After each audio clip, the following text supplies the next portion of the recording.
Well, I think, how did Murray Sinclair said it? We formed the mountain and we showed you the path. It's your responsibility. And now we're asking you to walk the path. And then he goes on, and one of the things that, when I've heard some people speaking about, it's the benchmarking. We don't need a new plan, we need to implement it. So I'd go back to what I said to you earlier about the Social Planning Council with Indigenous communities, and with largely because it's a shared responsibility. We're all treaty people, is to fully to realize that the intent of treaties is that we need to, in this city, go through the priorities, attach timeframes to achieve them, and then show the pathway, show the budget commitments, show the partnerships with other governments in the community, but realize that we're listening and caring here. We need to follow what the priorities are, not to impose them, but to support them. So that's how I would start. Tough question, but actually it has I think people have to be a little bit brave in life. So what we've actually proposed is that we're going to freeze the police budget over the next 4 years. And the reason for that is we don't think what we've been doing with the idea of this military surge mentality, that if we just keep applying more and more police officers to the downtown core, somehow we can police our way out of our social issues in our city. And so what we actually want to do is take the increases that the police would have received and put it into a community safety fund where community groups can apply, or the police could apply, or even the police in partnership with other community groups to actually work together to actually try and reduce crime levels. Now, the goal here is, obviously it's related to the TRC, but it's also related to the whole issue of crime that impacts everyone across the city.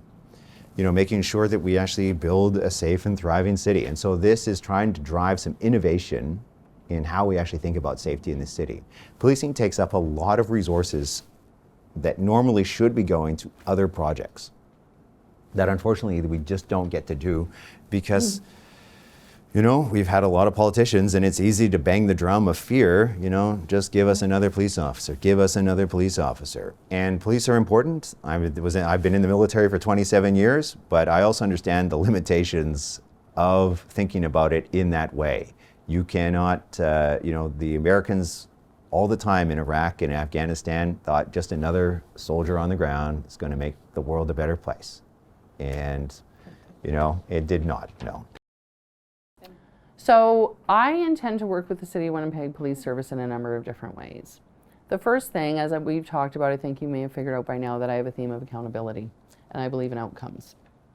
And today, the crime statistics in the City of Winnipeg are, as usual, no good, right? This summer, when the chief of police was asked about a wave of violence that happened, and you might remember that there was an elderly man that was stabbed at Grant Park Mall, the Ukrainian refugee that was stabbed at the Forks, and all of these things are happening. And the chief of police, who is the leader of our Winnipeg Police Service, told Winnipeggers that this is nothing new and that we should all get used to it. Wrong answer.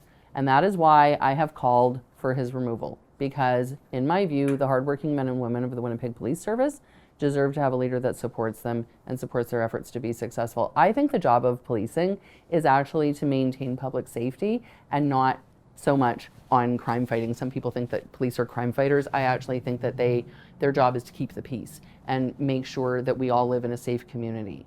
And when we talk about marginalized people and we talk about Indigenous people, here's the thing that I know too. There's a big difference between being poor and being a criminal. I know that. I have been poor. I know poor people.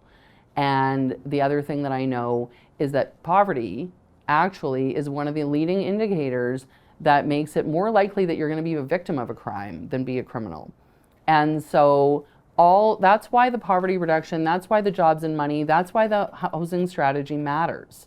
But in terms of policing themselves, there's two things, and they're down to accountability, right? One is we need new leadership, and if I am mayor of Winnipeg, Danny Smythe will no longer be the chief of police. We're going to replace him with someone that actually cares about their outcomes.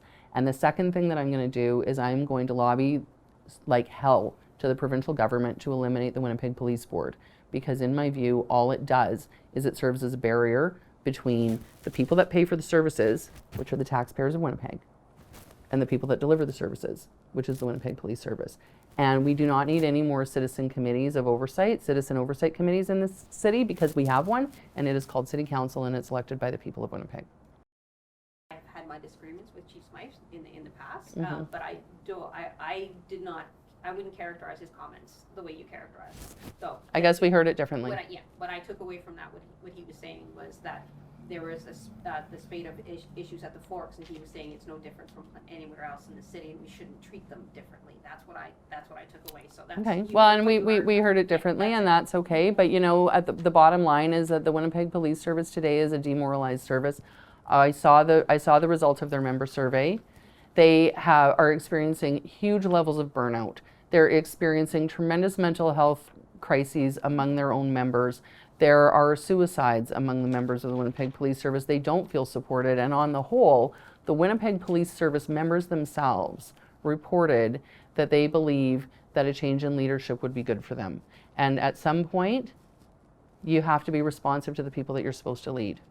So in the process, I just wanted to do, but that process would look like you would have to go to the province first in order to get rid of the Winnipeg Police Board in order for you to be able to fire Chief Smythe. First I'm going to fire Chief Smythe. I'm going to have the police board fire the chief. The mayor of Winnipeg has appointees onto that board as well.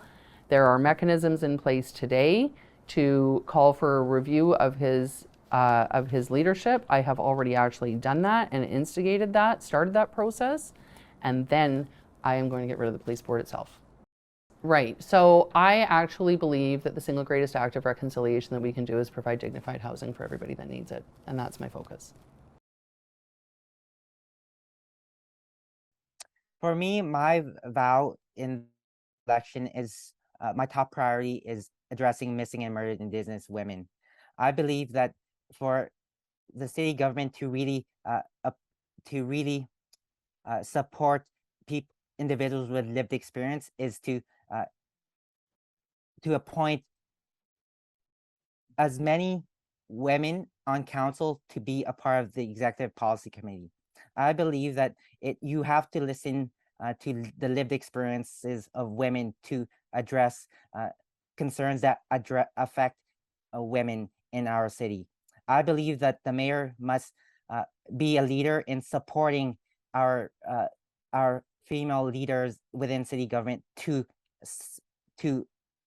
affect change within policy development within City Hall. So the idea is that, it all, obviously it would depend on how many women get elected themselves, but you're saying that you would simply consult with women on how best to address the overcriminalization. Did I understand that correctly? Correct, as well as include a matriarch committee of council within city government. So during my time on council, we have specifically looked at the Truth and Reconciliation, like the calls within the TRC, specific to what municipalities and cities can and should be doing, and we've begun to act on those. I would want to continue to act upon those as well, and so that our city more reflects, the calls for that have come out of the Truth and Reconciliation, which makes us a stronger city. And one certainly that acknowledges the harms of the past and the ongoing impact of those harms of the past. What was the other part of your question? But it was just the overrepresentation and overcriminalization. So what would you do, and how would you work with the police specifically in order to try to kind of intervene before we are actually overcriminalizing Indigenous peoples? One of my commitments, I released a crime platform, and at the front of that crime platform and safety platform is to go back to crime prevention. Crime prevention necessitates working with community organizations before people get into, to the place of crime, to make sure that the communities are safer. I chaired the police board for 2 years when I first got elected to council. When I was chair of the police board, we had an Indigenous advisory committee, which helped us so much. I don't believe that committee is up and running right now.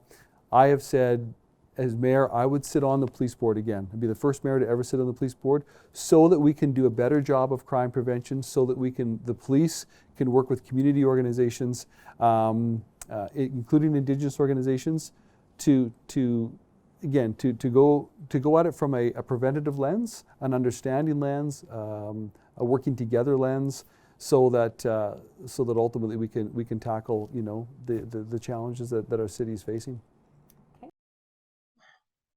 Thank you very much for that. My own philosophy on that one first is to enlighten not only the police, but everyone. like especially the public servants. There's one particular call action, which is number 57, which is a professional development and training for public servants. And the reason why I like that particular one is because the moment you empower, you let them understand about indigenous community, about you know other activities that has happened in the past that leads to truth and reconciliation, like residential schools. It will not only enable them to understand where we are coming from, they will also be able to share the information, with their loved ones, and everyone will understand. The moment everyone is now on the same page, it will be very easy for us to be able to, improve on the existing, issues we have at hand. So I believe in, enlightening and the training and the professional development. It will really go a long way, because when you don't understand, everyone you don't understand more about what is happening, like, oh, I can just do anything. I read a lot of stuff and I see a lot of statistics, and I figure, I say, well, everyone needs to understand what is going on here. We can't just, be pointing finger and be saying, hey, we have to act, but we have to start from somewhere. We have to educate one another. You know what? Let's just be honest. Like, as full. I mean, somebody has to say it. There are systemic, deep-rooted issues in policing. There are systemic, deep-rooted, absolutely destructive issues in many organizations, many institutions in this city. And there have been Indigenous elders, Indigenous leaders, MMIW reports, TRC report, calls to action, calls to justice. The list goes on and on and on. And every one of those reports is very specific about what needs to happen when it comes to policing. One of those things is to reinvest 10%, or different people have different numbers, but for me it's a 10% reallocation. I've already committed to that. The other thing is, it's not just one part of TRC that we need to be, moving on. There are many things when it comes to truth and reconciliation, those action items that we need to be moving on. For the public service to be educated, to have that education to it. How has that not already happened? How has that already not been in place? So for me, that would be number one, get public service, because it's not just policing, right? It's all these systems that are compounding to create these scenarios where people are just, barrier after barrier after barrier, no matter where they turn. But when it comes to specific policing, I think, when I called for a overview of, I think it's called an overview. Sorry, I'm just forgetting the name of the report. But when I did basically call, when I announced my 10% reallocation, for a structural overview of the way that they are doing business. I want to look at their mandate. I want to look at, because none of this has changed, and that's the starting point. You are still functioning under a regime, basically, under a system that is inherently racist. So that's the first step. So we had a public safety forum at the Norwood Hotel a couple weeks ago, and I just loved it. It was packed. There was 150 people there, and there was a guy named Edward who owns a computer company, and he was in St. Boniface. He moved to Pembina because of the crime, and he was robbed again on Pembina. And he said, I'm just frustrated doing business in Winnipeg. And then the next speaker was a former coworker of mine from Build, and he said, yeah, I was robbing the shit out of this neighborhood until I got a supportive job, and it stopped.